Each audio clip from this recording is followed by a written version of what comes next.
O investimento que rouba até 90% da rentabilidade do investidor sem deixar rastros, onde existe mais de R$1 trilhão investidos.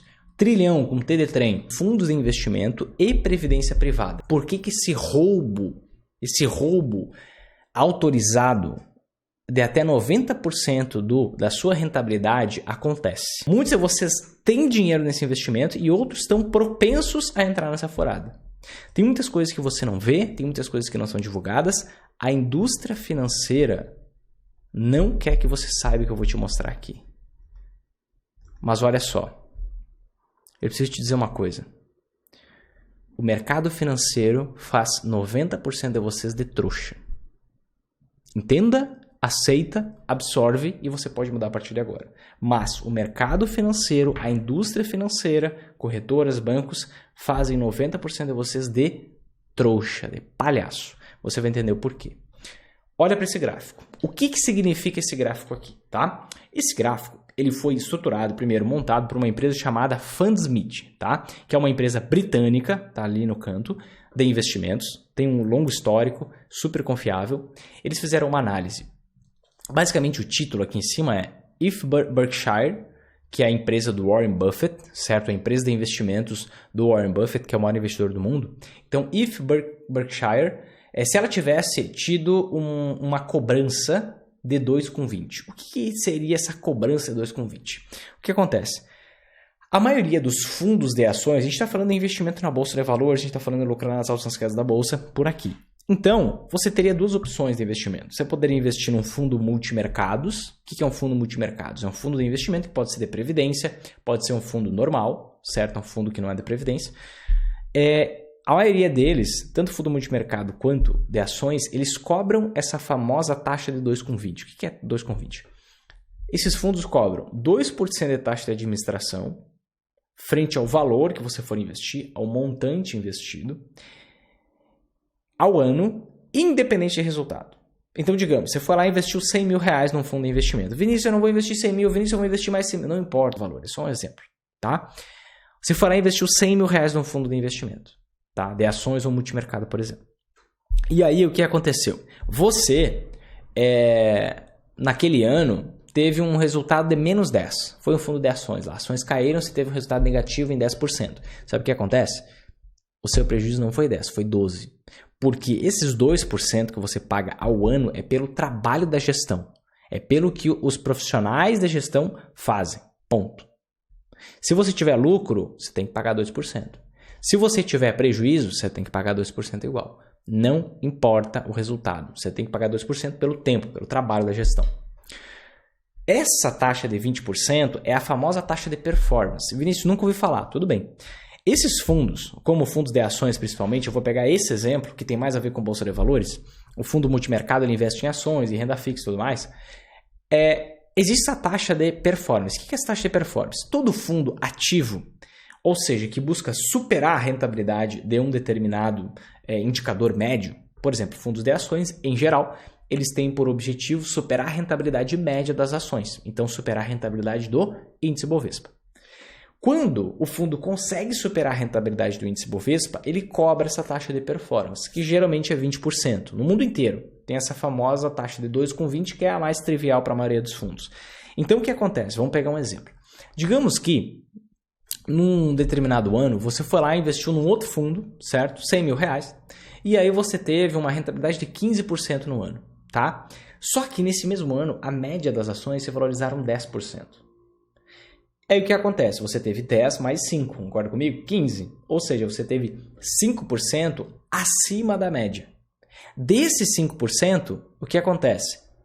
20% ficam para a gestão, para o gestor, 80% fica para você. E aí, quando você pega e olha essas taxas, nesse caso seria o quê? 20% de 5% daria 1% para a gestão e 4% para você. E quando você olha, poxa, se o fundo ganhou 15, eu fico com 14, 15 menos 1, menos 2, que é a taxa de administração, certo? E aí o que acontece? Poxa, parece interessante, eu vou ficar ali com 12, né? Melhor do que a média, se eu tivesse investido na média. Você tem que contabilizar também que você tem que pagar imposto de renda. ficaria junto com a média, mesmo no resultado acima da média. Mas o que é o mais gritante, o mais importante aqui? Quando você olha para 2,20, você acha que é pouco. Por quê? 2% é 2%, é pouca coisa. 20% do adicional é pouco, fica com 80%. E parece fazer sentido. Mas foi justamente esse cálculo que a Fundsmith fez. Parêntese antes de te mostrar o resultado. Pensa comigo. Se você quisesse ter a rentabilidade média das ações, você investiria na média. Tem como investir na média. Se você quer ser mediano, você está na live errada. É só você investir na média. Pode ir lá. Agora, se você está investindo num fundo, é óbvio que você quer uma rentabilidade acima da média. Senão você investiria na média. Então, é obrigação da gestão, na minha concepção, entregar para você um resultado acima da média. Senão eles não precisariam existir. Faz sentido?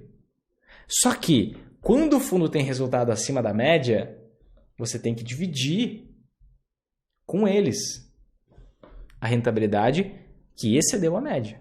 Agora, e quando você tem prejuízo? Será que você divide o prejuízo? Não. O prejuízo é todo seu. Então, quando o lucro é bom na medida do nível mínimo exigido, o que acontece? Você divide sua rentabilidade com a gestão. Quando o resultado é ruim, o prejuízo é todo seu. Interessante esse negócio, né? Aí o que aconteceu? A Fundsmith foi lá e fez um cálculo. E se $1.000 fossem investidos em 1965, certo? Tendo a mesma rentabilidade do Warren Buffett, da empresa de investimentos dele. O que teria acontecido em 50 anos? Se eu pegasse $1.000, investisse em 1965, o que teria acontecido até o final de 2015? A grande verdade é que o próprio Warren Buffett teve uma rentabilidade que transformou cada $1.000 em $8 milhões em 50 anos. Então vamos lá.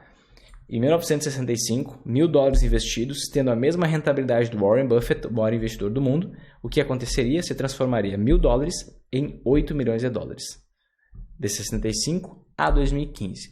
Mas, e se você tivesse que pagar a taxa de 2,20? Olha a dinâmica, olha o que aconteceria.